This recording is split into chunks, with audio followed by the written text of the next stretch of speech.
श्री वृंदावन बिहारी लाल की जय। भक्त वत्सल भगवान की जय। मेरे गोविंद की जय। मेरे वासुदेव की जय। हम श्रीमद् भगवत गीता के 6वें अध्याय का आज श्रवण करेंगे, लेकिन उससे पहले एक बार हम पद्म पुराण में जो श्रीमद् भगवत गीता के महात्म की कथा आई है उसका श्रवण करते हैं। 6ठे अध्याय का महात्म पद्म पुराण में श्री भगवान कहते हैं, सुमखी, अब मैं 6ठे अध्याय का महात्मा बतलाता हूं, जिसे सुनने वाले मनुष्य के लिए मुक्ति करतल लगत हो जाती। गोदावरी नदी के तट पर प्रतिष्ठानपुर पेठन नामक एक विशाल नगर है, जहां मैं पिपलेश के नाम से विख्यात होकर रहता हूं। उस नगर में ज्ञान श्रुति नामक एक राजा रहते थे, जो भूमंडल की प्रजा को अत्यंत प्रिय थे। उनका प्रताप मार्तंड मंडल के प्रचंड तेज के समान जान पड़ता था। प्रतिदिन होने वाले अनेक उनके यज्ञों के धुएं से नंदन वन के कल्पवृक्ष इस प्रकार काले पड़ गए थे, मानो राजा की असाधारण दानशीलता देखकर वे लज्जित हो गए। उनके यज्ञ में प्रात पुरोष्ट के रसास्वादन में सदा आसक्त होने के कारण देवता लोग कभी प्रतिष्ठानपुर को छोड़कर बाहर नहीं जाते थे। उनके दान के समय छोड़े हुए जल की धारा, प्रताप रूपी तेज और यज्ञ के धूमों में पुष्ट होकर मेघ ठीक समय पर वर्षा करते थे। उस राजा के शासन काल में इतियां खेती में होने वाली 6 प्रकार की उपद्रवों के लिए कहीं थोड़ा भी स्थान नहीं मिलता था और अच्छी नीतियों का सर्वत्र प्रसार होता था। वे बावली, कुएं, पुखारे खुदवाने के बहाने प्रतिदिन पृथ्वी के भीतर निधियों का अवलोकन करते थे। एक दिन, एक समय राजा के दान, तप, यज्ञ और प्रजा पालन से संतुष्ट होकर स्वर्ग के देवता उन्हें वर देने के लिए आए। वे कमल लाल के समान उज्जवल हंस को रूप धारण कर अपनी पांखें हिलाते हुए आकाश मार्ग से चलने लगे। बड़ी उतावली के साथ उड़ते हुए वे सभी हंस परस्पर बातचीत भी करते जाते थे। उनमें से भद्राक्ष आदि 2-3 हंस वेग से उड़कर आगे निकल गए। तब पीछे वालों हंसे ने आगे जाने वाले को संबोधित करके कहा, अरे भद्राक्ष, तुम लोग वेग से चलकर आगे क्यों हो गए? यह मार्ग बड़ा दुर्गम है, इसमें हम सबको साथ मिलकर चलना चाहिए। क्या तुम्हें दिखाई नहीं देता, यह सामने की पुण्य मूर्ति महाराज ज्ञान श्रुति का तेज पुंज अत्यंत स्पष्ट रूप से प्रकाशमान हो रहा है। पीछे वाले हंसों के ये वचन सुनकर आगे वाले हंस हंस हंस पड़े और उच्च स्वर से उनकी बातों की अवहेलना करते हुए बोले, अरे भाई, क्या इस राजा ज्ञान श्रुति का तेज ब्रह्मवादी महात्मा रेख के तेज से भी अधिक तीव्र है? हंसों की ये बात सुनकर राजा ज्ञान श्रुति अपने ऊंचे महल की छत से उतर गए और सुखपूर्वक आसन पर विराजमान होकर अपने सारथी को बुलाकर बोले, जाओ महात्मा रेख को यहाँ ले आओ।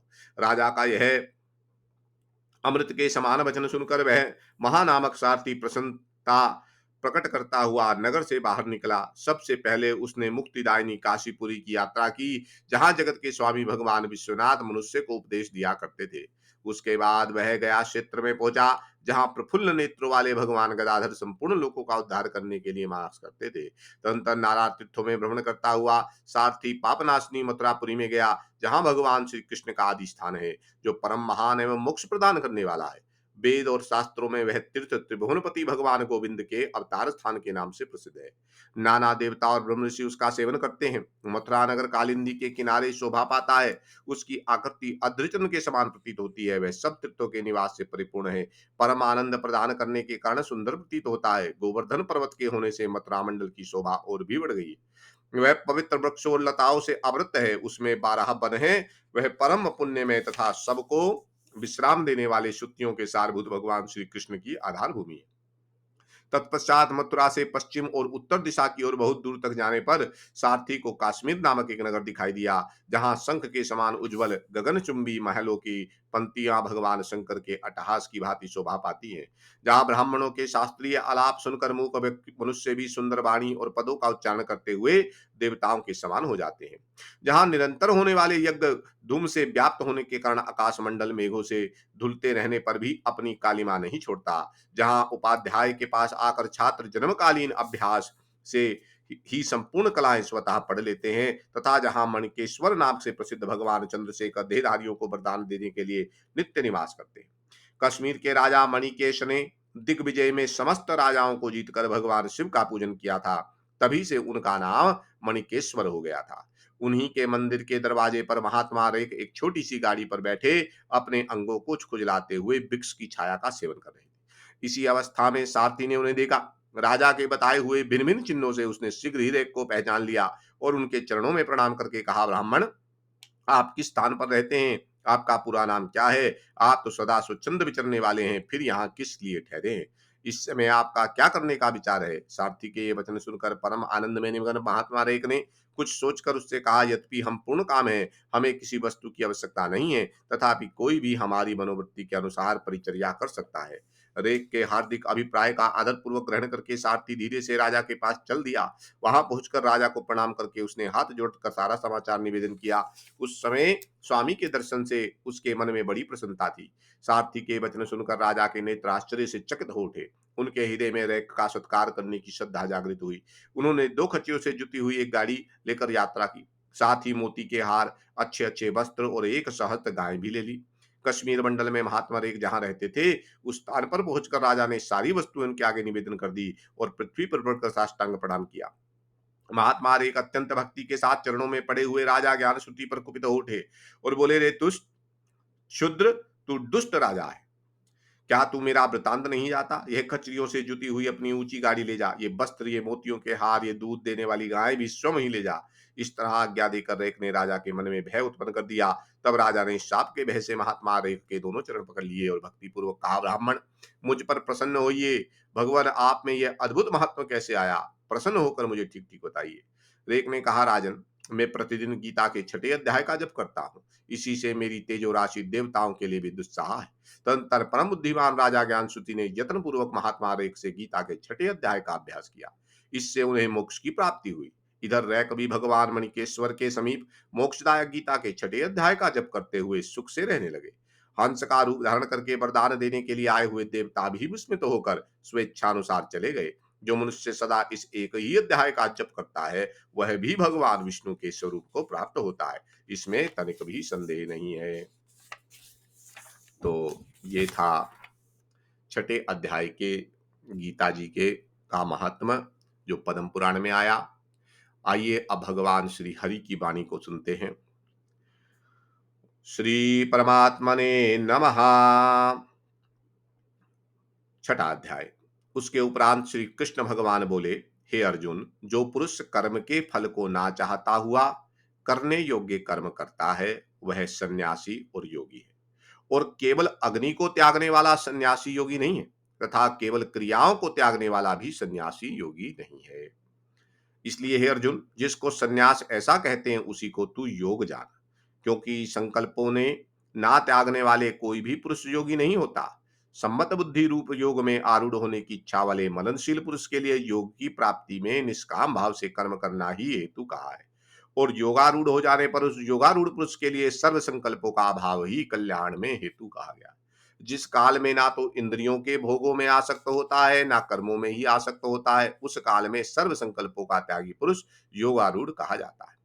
यह रोगारूढ़ता कल्याण में हेतु कही है। इसलिए मनुष्य को चाहिए कि अपने द्वारा अपना संसार समुद्र से उद्धार करे और अपने आत्मा को अधोगति में ना पहुंचावे। क्योंकि यह जीवात्मा आप ही तो अपना मित्र है और आप ही अपना शत्रु है, अर्थात और कोई दूसरा शत्रु या मित्र नहीं है।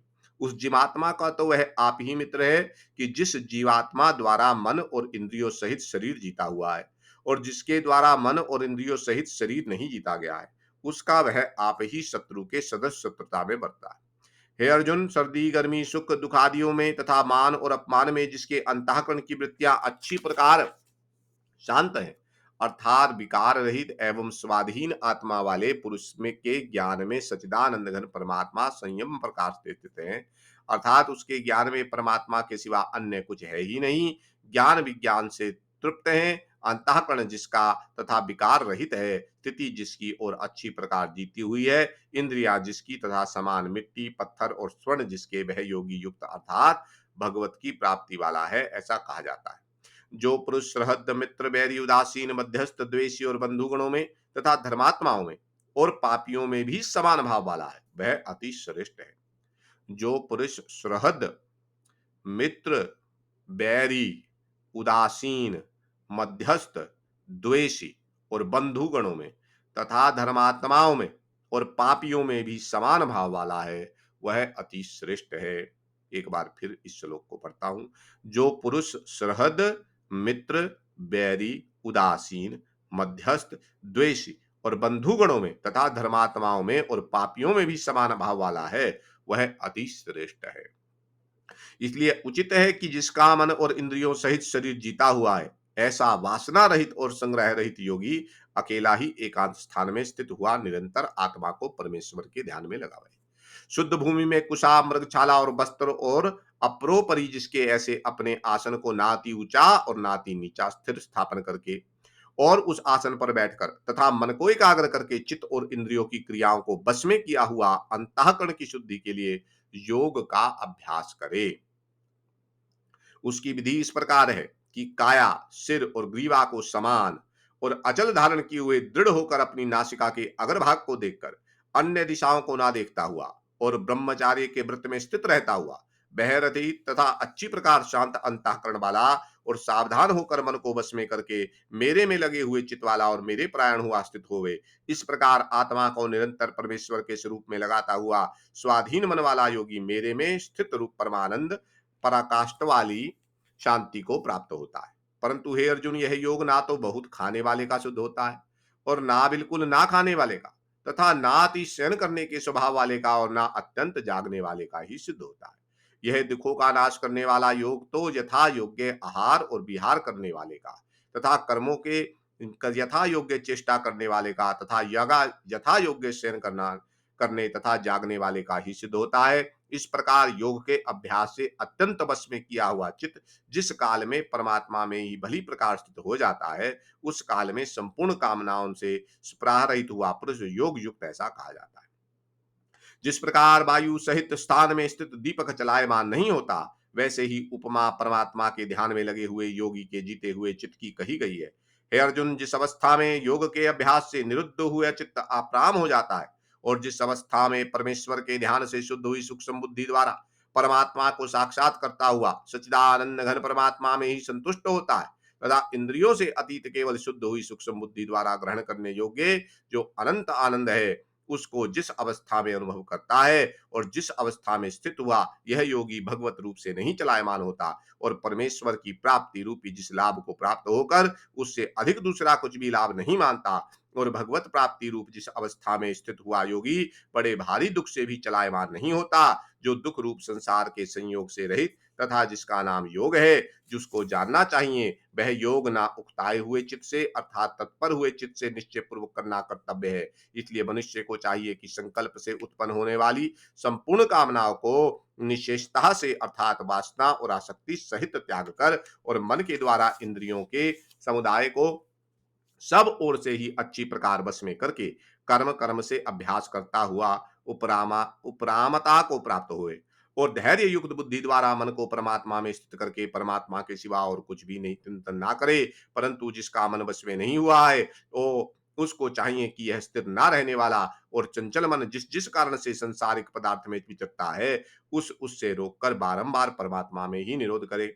क्योंकि जिसका मन अच्छी प्रकार शांत है और जो पाप से रहित है और जिसका रजोगुण शांत हो गया है, ऐसे इस सच्चिदानंद घन ब्रह्म के साथ एक ही भाव हुए योगी को अति उत्तम आनंद प्राप्त होता है।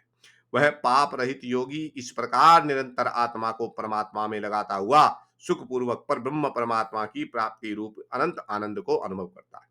हे अर्जुन, सर्वव्यापी अनंत चेतन में एक ही भाव से स्थित रूप योग से युक्त हुआ आत्मा वाला तथा सब में समभाव से देखने वाला योगी आत्मा को संपूर्ण भूतों में बर्फ में जल के सदृश व्यापक देखता है और संपूर्ण भूतों को आत्मा में देखता है। अर्थात जैसे स्वप्न से जगा हुआ पुरुष स्वप्न के संसार को अपने अंतर्गत संकल्प के आधार देखता है, वैसे ही वह पुरुष संपूर्ण भूतों को अपने सर्वव्यापी अनंत चेतन आत्मा के अंतर्गत संकल्प के आधार देखता है।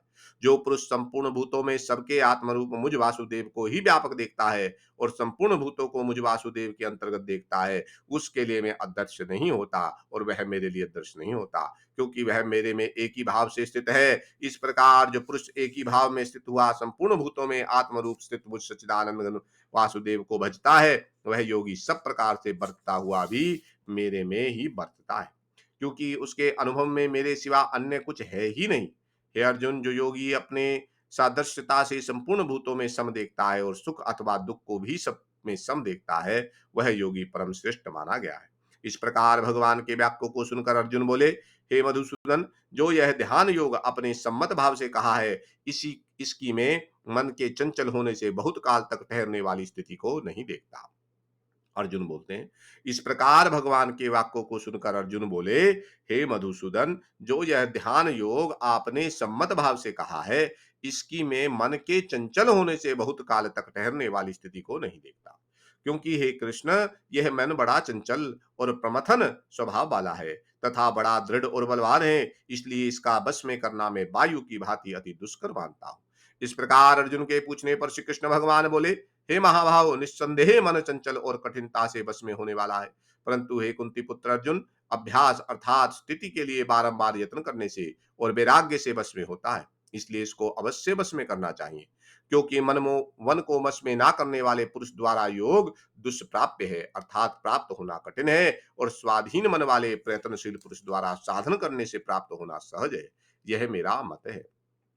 इस पर अर्जुन बोले, हे कृष्ण, योग से चलायमान हो गया है मन जिसका, ऐसा स्थिर यत्न वाला श्रद्धा युक्त पुरुष योग की सिद्धि को अर्थात भगवत साक्षात्कार को ना प्राप्त होकर किस गति को प्राप्त होता है? हे महाबाहो, क्या वह भगवत प्राप्ति के मार्ग से मोहित हुआ आश्रय सहित पुरुष छिन्न बादल की भांति दोनों ओर से अर्थात भगवत प्राप्ति और सांसारिक भोगों से भ्रष्ट हुआ नष्ट तो नहीं हो जाता?